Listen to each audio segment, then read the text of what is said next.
Hello दोस्तों, मैं हूं सारा और आप सबका फिर से स्वागत है मेरे चैनल स्मार्ट किड्स पर।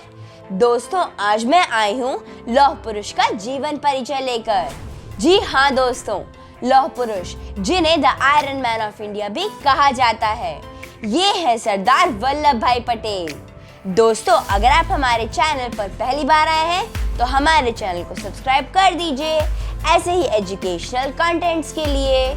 तो चलिए शुरू करते हैं। भारत के लौह पुरुष सरदार वल्लभ भाई पटेल का जन्म 31 अक्टूबर 1875 को खेड़ा जिले के नादियाद नामक ग्राम में हुआ था।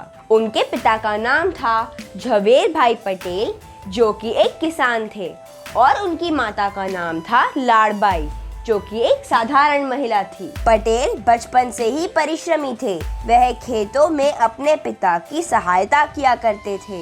उन्होंने 1896 में अपनी हाई स्कूल की परीक्षा पास की। वे स्कूल के दिनों से ही होशियार और विद्वान थे। उनके 4 भाई थे, जिनका नाम था सोम भाई पटेल, नारसी भाई पटेल, विट्ठल भाई पटेल और काशी भाई पटेल, और उनकी एक बहन भी थी जिनका नाम था दही बेन। उन्होंने वकालत की पढ़ाई मिडिल टेम्पल इंस ऑफ कोर्ट लंदन से की। सन 1893 में मात्र 16 वर्ष की उम्र में उनकी शादी झावरबा पटेल से हुई। परिवार में आर्थिक स्थिति कमजोर होने के कारण सरदार वल्लभ भाई पटेल ने आगे पढ़ाई करने से मना कर दिया था, और कुछ समय बाद वे अपने घर को छोड़कर अपनी पत्नी के साथ गोधरा में रहने लगे। सन 1909 में उनकी पत्नी गंभीर रूप से अस्वस्थ हो गई और उनकी पत्नी का देहांत हो गया। इस घटना से सरदार वल्लभ भाई पटेल को काफी धक्का लगा। वल्लभ भाई पटेल एक बैरिस्टर बनना चाहते थे, इसीलिए वह अपने परिवार से कई वर्षों तक दूर रहे और पढ़ने के लिए वे अपने दोस्तों से किताब उधार लिया करते थे। इन सब के बावजूद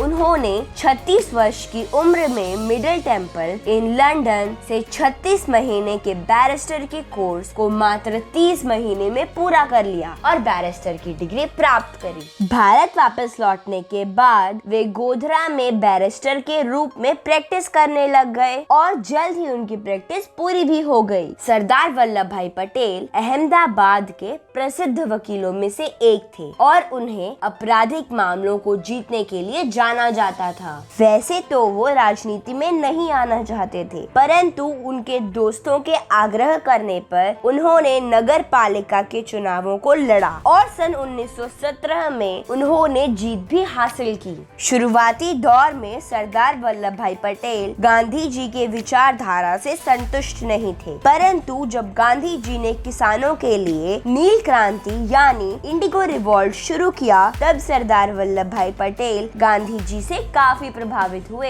एक बार खेड़ा में भयंकर सूखा पड़ा, जिससे पूरी फसल खराब हो गई, जिसकी वजह से किसान ब्रिटिश सरकार से करों यानी टैक्सेस में भारी छूट की मांग करने लगे, लेकिन अंग्रेजी हुकूमत उनकी ये मांग मानने के लिए तैयार नहीं थी। तब वल्लभ भाई पटेल ने विभिन्न समुदायों में भरे किसानों को एक किया और उनका नेतृत्व कर अहिंसात्मक खेड़ा आंदोलन का संचालन किया। अंग्रेजी हुकूमत और आंदोलनकारियों के बीच काफी संघर्ष चला और अंत में अंग्रेजी हुकूमत को झुकना पड़ा और उन्हें करों में छूट देनी पड़ी। इसी तरह यह वल्लभ भाई पटेल की पहली जन आंदोलन सफलता थी। इसी तरह उन्होंने बरदौली आंदोलन का सफलतापूर्वक संचालन कर वहां के किसानों को लगान से मुक्त करवाया। यही नहीं, इस आंदोलन की कामयाबी के कारण अंग्रेजी सरकार को किसानों से हथियाई जमीन और जानवरों को वापस करना पड़ा और गिरफ्तार किसानों को भी छोड़ना पड़ा।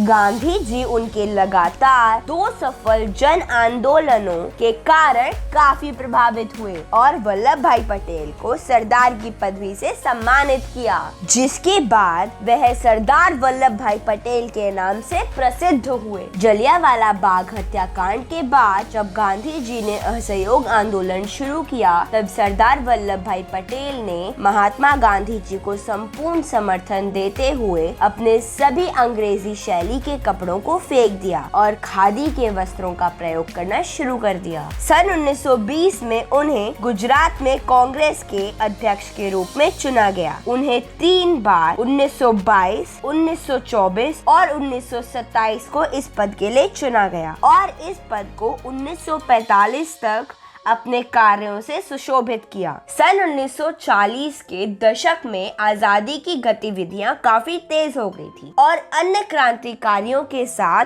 सरदार वल्लभ भाई पटेल को भी कई बार जेल जाना पड़ा, लेकिन आजादी का संघर्ष चलता रहा। परिणाम स्वरूप अंग्रेजों को 15 अगस्त 1947 को भारत छोड़ना पड़ा। आजादी के बाद सरदार वल्लभ भाई पटेल भारत के पहले गृह मंत्री और उप प्रधानमंत्री बनाए गए। दोस्तों, भारत आजाद तो हो गया, लेकिन भारत के अंदर काफी समस्याएं थी।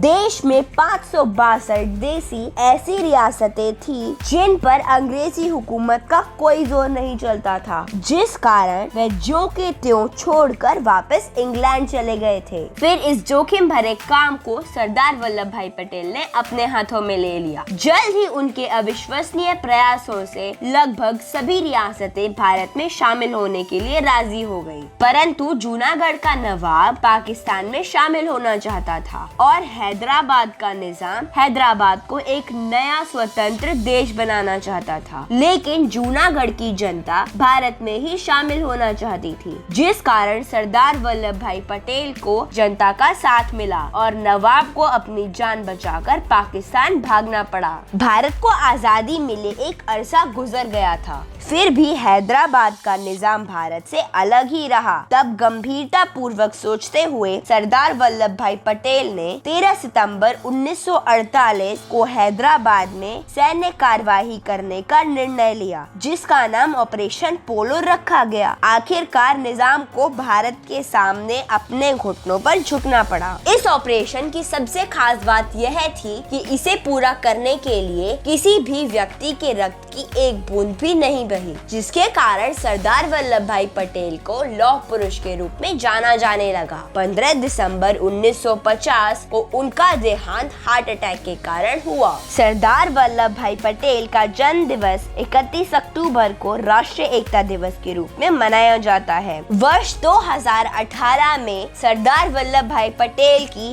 182 मीटर ऊंची मूर्ति बनाई गई। यह विश्व की सबसे ऊंची मूर्ति है। इस मूर्ति को बनाने में करीब 4 साल लग गए और भारत सरकार द्वारा 31 अक्टूबर 2018 को भारत के प्रधानमंत्री नरेंद्र मोदी जी ने स्टैचू ऑफ यूनिटी का उद्घाटन किया। मरणोपरांत सरदार वल्लभ भाई पटेल को वर्ष 1991 में भारत सरकार द्वारा भारत का सर्वोच्च सम्मान यानी कि भारत रत्न से सम्मानित किया गया।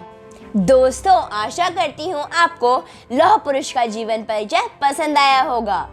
तो इस वीडियो और सरदार वल्लभ भाई पटेल द्वारा किए गए प्रशंसनीय कार्यों के लिए इस वीडियो को एक लाइक एंड शेयर तो बनता है, और हाँ, चैनल को सब्सक्राइब करना मत भूलिएगा।